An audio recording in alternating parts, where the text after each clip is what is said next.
먼저는 오늘 말씀의 결론이 이 제목에 기록되어 있는데요. 우리 제목 한번 같이 읽고 시작해 보도록 할까요? 우리 한번 제가 선창하면 여러분 따라해 보시죠. 주님, 내가 주님을 사랑합니다. 주님, 내가 주님을 사랑합니다.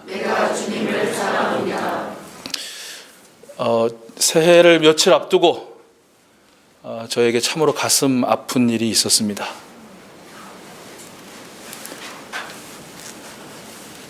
새 것으로 얼마 지나지 않은 스마트폰을 콘크리트 바닥에 떨어뜨렸습니다.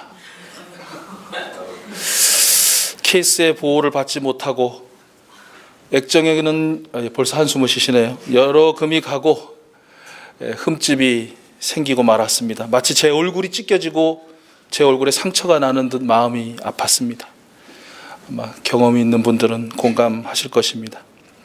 그날 이후 변화가 생겼습니다. 그동안 참으로 보기에 좋았던 스마트폰은 이제는 그냥 그저 그런 폰이 되고 말았습니다.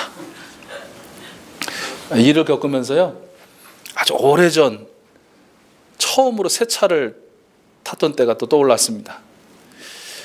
그 전에 한 2대 정도는 다른 분들이 한 10만 킬로 이상 타셨던 예전 그 프라이드 2대를 그렇게 받아서 공짜로 받아 타다가 드디어 이제 전임 사역을 시작하면서 새 차를 하나 구입을 했습니다.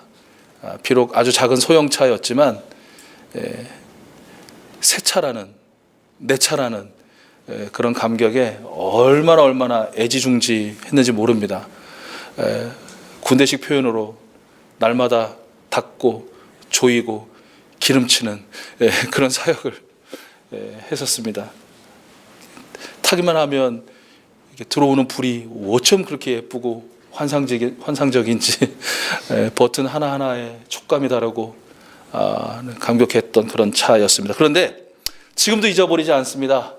흑석동의 좁은 시장 골목길을 지나다가 주차되어 있던 화물차 옆으로 삐져나온 철근에 차 옆구리가 긁혔습니다. 당신은 잘 몰랐지만 하차 후 우연히 흠집을 보았을 때의 마음이란, 그날 이후 변화가 생겼습니다. 그동안 애지중지하던 차에 대한 애정이 식어버렸습니다. 그 후로 아주 작은 흠집이 더해져도 아무런 감정이 생기지 않았습니다. 그날 이후로 그 차는 저에게 그저 그냥 그런 차가 되고 말았습니다. 사람이 그런 것 같습니다. 무엇인가 새 것에 대한 동경과 애정은 아주 말할 수 없이 크고 깊은 것 같습니다. 그것이 물건이건 혹은 동반묘든 동반견이든 아니면 동거인이든 생명이든 말입니다. 일정 기간 동안 온갖 정성과 사랑을 쏟기 마련입니다. 그야말로 금이야 옥이야 살피고 사랑합니다. 그런데요, 시간이 흘러서였든지 아니면 어떤 사건 때문이라든지 물건이나 생명에 흠집이 생기고 허물이 하나씩 덧붙여져서 덕지 붙여져 가는 그 순간 관심과 사랑은 점점 멀어지고 때로는 차갑게 식어져 버리는 것이죠. 그게 어디에 어떻게 있는지 굉장히 상관이 많았는데 그날 이후로는 별로 상관이 없어지는 것 같습니다. 그것이 생명이라면 생존 확인 정도로 충분한 그런 관계로도 또 전락되는 것 같습니다. 지나치다라고 하기에는 우리의 실존이 사실 그렇습니다. 흠집과 허물에 대한 실망, 밀쳐냄, 그리고 무관심 해져감의 실체, 그것이 바로 우리가 아닌가 싶습니다. 그런데 저와 여러분이 이미 경험하고 지금도 경험하고 계시는 것처럼 흠과 허물 많은 미천한 존재에 대한 실망 대신 희망을 그리고 밀쳐냄 대신 끌어안음을, 무관심 대신 더욱 무한한 관심을 기울이시는 분이 계십니다. 바로 저와 여러분, 우리 주님 예수 그리스도님이십니다. 미천한 존재는 그 누가 아닌 다름 아닌 저와 여러분, 바로 우리들이고요. 이사야서 53장 5절 상반절 말씀이죠. 그가 찔림은 우리의 허물 때문이요 그가 상함은 우리의 죄악 때문이라. 우리의 차고 넘치는 흠과 허물은 날카로운 가시가 되어 우리 주님을 찌릅니다. 마구 찔러댑니다. 그러나 주님은 기꺼이 가시 가득한 나와 우리를 더욱 강하게 끌어안아 주십니다. 피가 한없이 흐름에도 불구하고 우리를 안으신 그 두 팔을 우리 주님은 거두지 않으시더라라는 것입니다. 그리고 그 완전 무결하신 예수 그리스도는 당신의 생명까지 흠투성이요 허물투성이인 나를 위해, 우리를 위해 내어 주셨습니다. 그리고 그 이후로도 하나님은 허물로 죽은 우리를 그리스도와 함께 살리셨고요, 진실하여 허물 없이 그리스도가 다시 오시는 그 마지막 날까지 이르도록 우리를 친히 인도하고 계십니다. 참으로 흠과 허물이 차고 넘쳐 흐르는 우리들임에도 불구하고 성삼위 하나님은 여전히 우리를 사랑하십니다. 그 하나님의 사랑이 베드로에게도 똑같이 베풀어졌음을 알 수 있죠. 주님, 여기 있는 모든 사람이 다 주님을 버릴지라도 나는 결코 주님을 버리지 않겠습니다.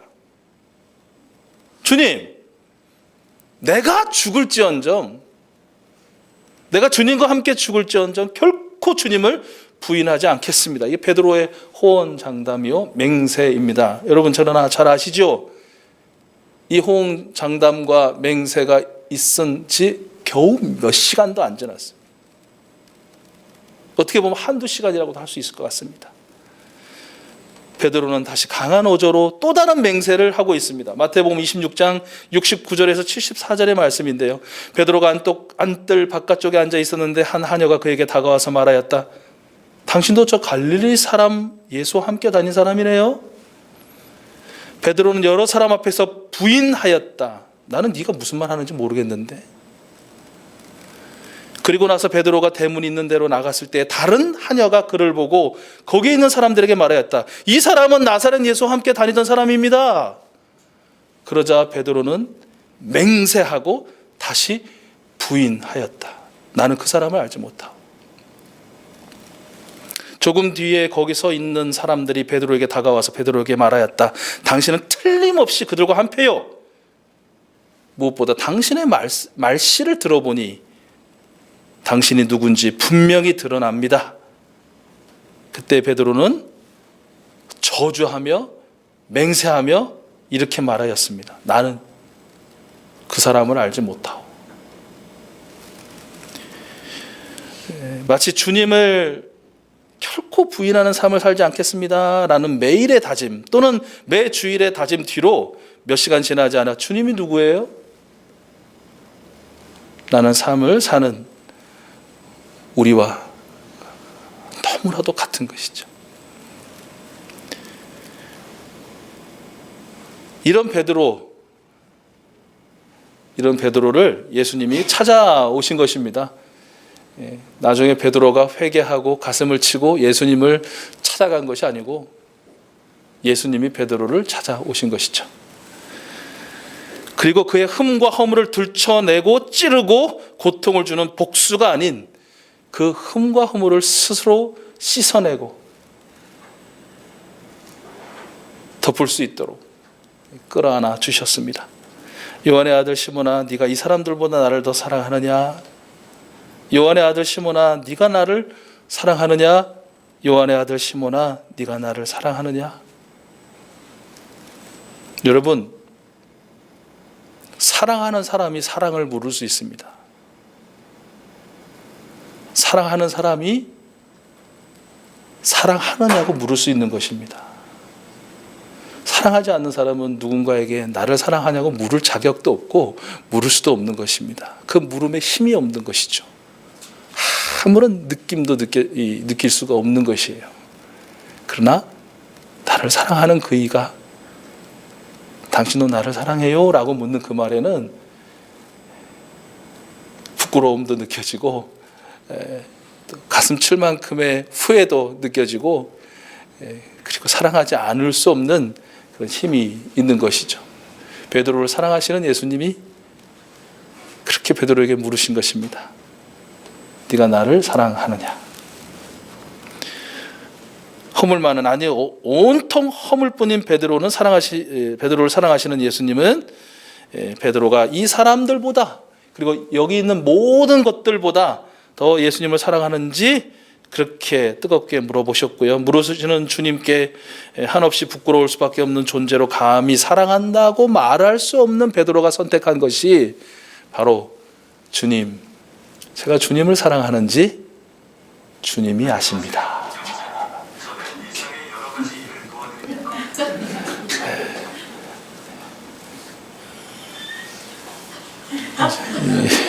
이걸 갑분싸라고 해야 되나요? 아니면 갑툭튀라고 해야 되나요? 이걸 어떻게 표현할지 모르겠는데 아무튼 주님을 사랑한다고 말할 수 없는 그 부끄러운 존재로서의 대답의 선택적인 대답, 이것이 바로 당신이 아시잖아요 라고 하면서 그 답을 주님께 돌리는 것이에요.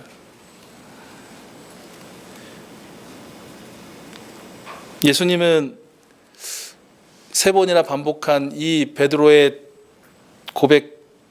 이 고백이 진실이라고 믿으셨을까요?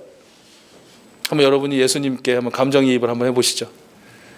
그렇게 대답하는 베드로의 이 대답, 이 고백 진실하다고 느끼셨을까요? 이후로의 베드로의 삶은 그것을 증명할 거야 라고 예수님은 확신이 드셨을까요? 더 이상의 부정과 허물은 결코 베드로에게 없을 거야 라고 그렇게 믿으셨을까라는 것이죠. 아니, 여러분이라면 그렇게 믿으시고 생각하시고 여겨주셨겠습니까? 이후에 베드로의 삶을 기록한 성경의 역사를 보면 한 번도 이제는 더 이상 부정하지 않고 또 흠없고 허물 없는 그런 예수님의 제자로 산 것처럼 되어 있습니다만은, 그건 아시죠? 이게 다 기록이 아니잖아요. 베드로의 전 인생의 전생의 기록이 아니잖아요. 아마 모름지기 짐작하여 보면 그 순간에도 아마 베드로는 그 인생의 부침과 다시 넘어짐과 또 괴로움과 후회와 여러 가지 이런 눈물과 가슴 침는 일들이 있을 거라고 여겨집니다. 아마도 예수님은 베드로는 또 언제든지 주님을 부인할 수 있고 얼마든지 떠날 수 있고 그의 지금의 사랑의 맹세라는 것이 허공을 울리는 메아리아에 불과할 수도 있다라고 아마 그렇게 생각하셨을 것 같아요. 그러나 그런 생각과 무관하고 상관없이 베드로의 그 사랑의 고백을 우리 예수님은 받으셨다라는 거예요. 그 정도면 충분해라고. 주님, 내가 주님을 사랑해요 라고 말 못하고 주님, 내가 주님 사랑하는 거 아시죠?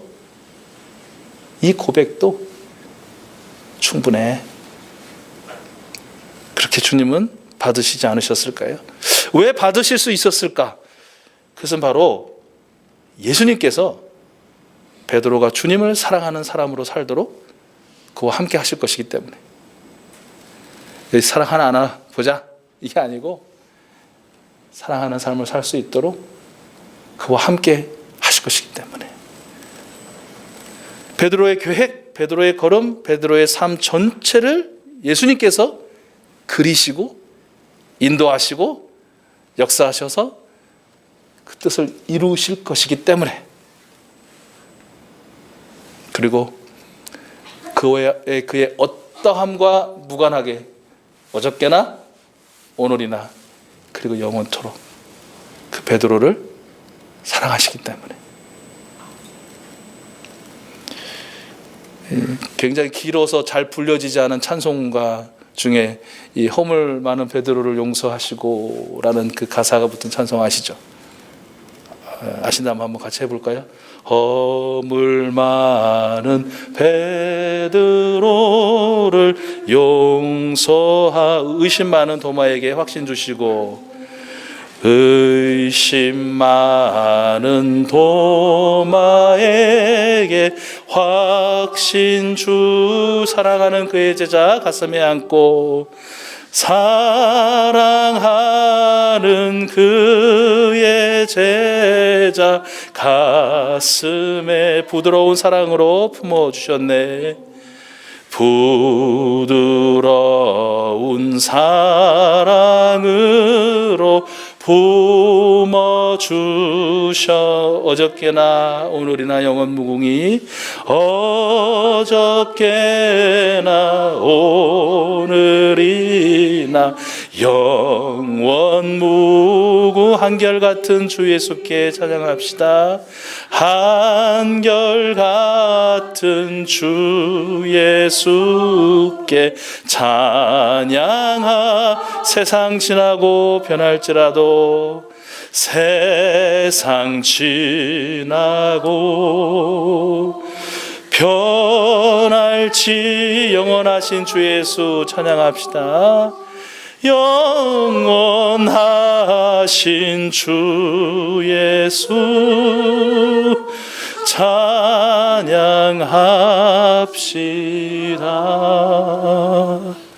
아멘. 네, 여러분, 영원 무궁히 한결같이 베드로를 사랑하신 우리 주 예수 그리스도님께서 바로 저와 여러분, 우리도 동일하게 사랑하십니다. 우리를 사랑하시기에, 너무나 사랑하시기에 너도 나를 사랑하니?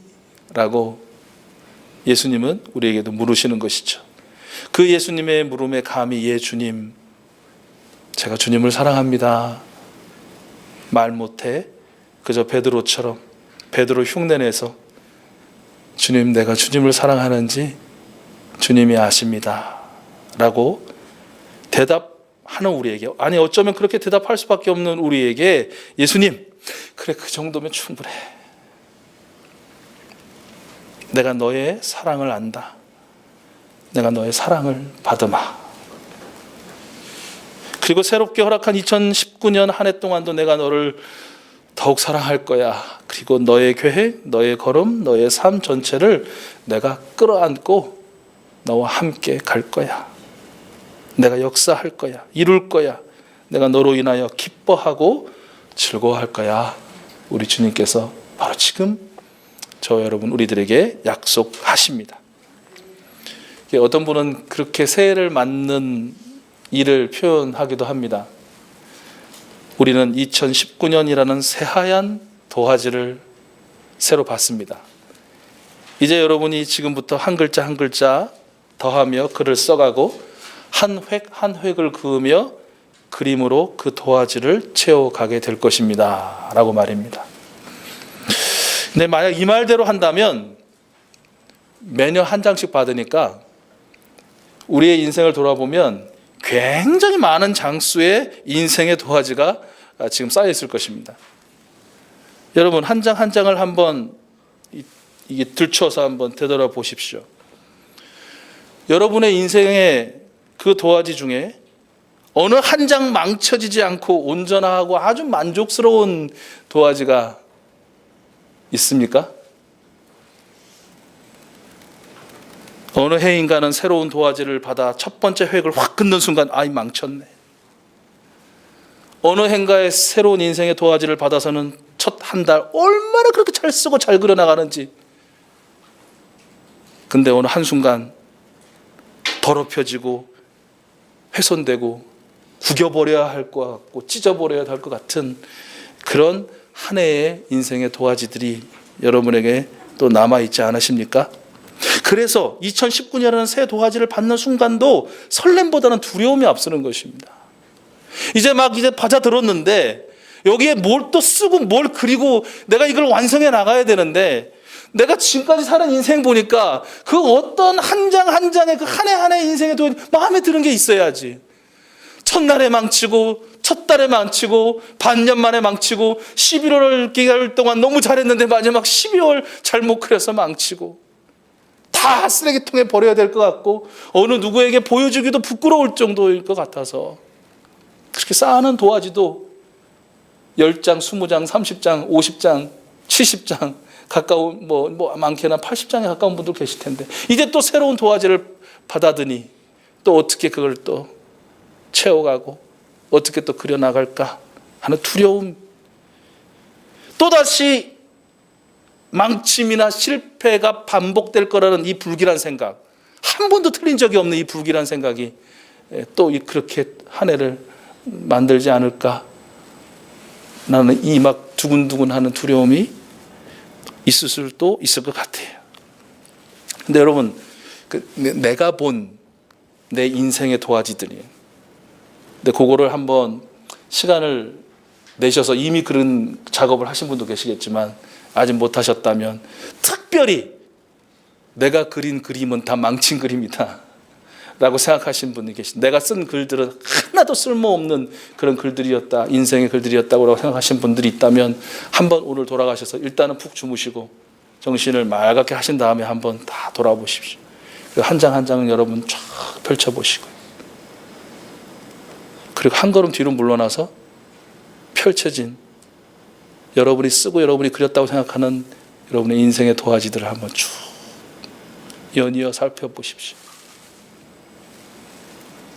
아마도 여기 계신 분들이라면 단 한 분도 빠짐없이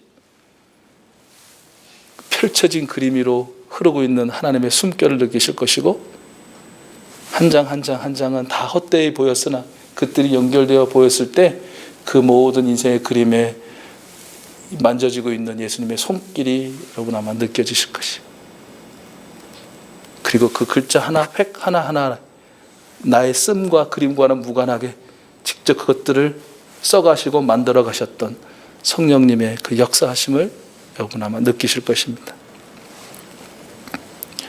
주님은 우리가 우리의 죄와 허물로 틀렸어, 망쳤어 라고 생각하는 우리 인생의 그림들을 친히 놀랍게 그려나가 나가시고 연결시키시고 주님이 보시기에 아주 좋은 그림으로 완성시키시는 분이시다. 바로 이러하신 주님께서 동토는 2019년 올 한 해 동안도 여러분과 함께 하십니다. 그리고 우리를 사랑하시고 우리에게 놀라운 역사를 이루실 줄로 믿습니다. 세계의 열강이 제 뜻대로 제 멋대로의 세계의 역사를 기록해 간다고 생각하겠죠? 아닙니다. 전능하신 하나님께서 하나님의 역사를 이루어 가시는 위대한 한 해가 될 줄로 믿습니다. 지금껏 그리해 오셨듯이 말입니다. 우리나라의 역사를 제 뜻대로 그려갈 수 있다고 믿고 애써 노력들 하는 사람들이 많겠지요. 그러나 그 일의 결국의 이루심은 정의와 공의의 하나님께서 이루실 것입니다.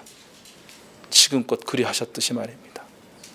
우리 교회도 우리 가정도 여러분의 인생도 사랑의 하나님께서 가장 선하고 가장 아름다움으로 써내려 가시고 그려 가시고 이루실 줄로 믿습니다.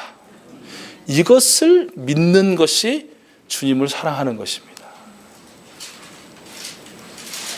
참으로 흠과 허물이 차고 넘침에도 불구하고 여전히 저와 여러분 우리를 사랑하시는 하나님, 창조주 하나님, 구원자 예수 그리스도, 그리고 보혜사 성령님, 그 성삼위 하나님께 이제는 그리고 올 한 해는 주님 아시지요? 라는 말 대신 주님, 제가 그 주님을 사랑합니다. 주님, 제가 주님을 사랑합니다. 이렇게 고백할 수 있는 저 여러분들이 다 될 수 있기를 소원합니다. 1부. 그러면 사랑하면 어떻게 살죠? 2부. 1월 6일 신년주일 예배 때 함께 연이어서 나누고 또 우리 결단해 볼 수 있도록 하겠습니다. 이 시간에는 여러분 받으신 주보 뒷면에 이혜인 님이 쓰신 새로움의 강이 되게 하소서라는 그런 시가 있습니다. 가톨릭 수녀이시기에 한은님이라고 쓰셨지만 저희는 그냥 하나님이라고 읽으시면 될 것 같아요. 이 시간 이 시가 우리의 기도가 되어서 주님을 사랑합니다라는 그런 고백의 기도고 또 그런 사랑함의 삶의 결단의 기도가 되겠다 싶어서 실었습니다. 우리 함께 기도하는 마음으로 그 시를 한번 낭송하죠. 우리 마음을 우리 주님께 좀 고백하는 시간을 갖도록 하겠습니다. 우리 같이 한번 한 목소리로 시를 한번 낭송하겠습니다. 우리가 당신에게 희망을 두고 살아가는 모든 날은 언제라도 새 날, 새 아침인 것을 알게 해주시는 새해 첫날의 하나님, 땅속 깊이 내려가 채광을 시작하는 광부처럼 우리도 삶의 깊은 갱 속에서 당신의 숨은 뜻을 열심히 캐내어내고 결고 닦는 은총의 하나가 되게 하소서. 가야 할 곳도 너무 많고 만나야 할 사람도 너무 많고 볼 것 들을 것 말할 것 너무 많아 더욱 바쁘고 복잡해진 우리네 일상사의 고단함을 기도의 맑은 물에 적시며 우리 모두 새해에는 바다인 주님을 향해 출렁이는 강이 되게 하소서. 하늘과 산, 구름과 나무, 가슴에 받아 안고 조용히 흘러가는 강물처럼 이웃의 슬픔과 아픔, 눈물과 고뇌를 내 것으로 받아 안는 어머니 같은 강이 되게 하소서. 눈과 얼음 밑에서도 따스한 노래를 멈추지 않는 기쁨의 긴 강이 되게 하소서. 우리가 당신께 감사를 새롭히며 살아가는 모든 날은 언제라도 새날, 새 아침인 것을 다시 알게 해주시는 주님, 당신을 믿을수록 마음에 자리하는 당신의 부재로 때로는 앞이 캄캄해지고 당신을 사랑할수록 당신의 오랜 침묵이 두려워지는 어둠의 순간들까지도 살아있는 기도로 받아주시는 주님, 우리 모두 새해에는 사랑으로 흐르는 것밖에 달리 할 일이 없는 새로움의 강이 되게 하소서. 복잡한 세상의 논리를 단순한 사랑의 진리로 덮으며 쉼 없이 흘러가는 용서와 온유의 강이 되게 하소서. 사랑이신 당신 안에 우리가 사랑으로 시작하는 모든 날은 언제라도 새날 새 아침인 것을 다시 알게 해주시는 새해 첫날의 하나님, 찬미 받으소서. 아멘.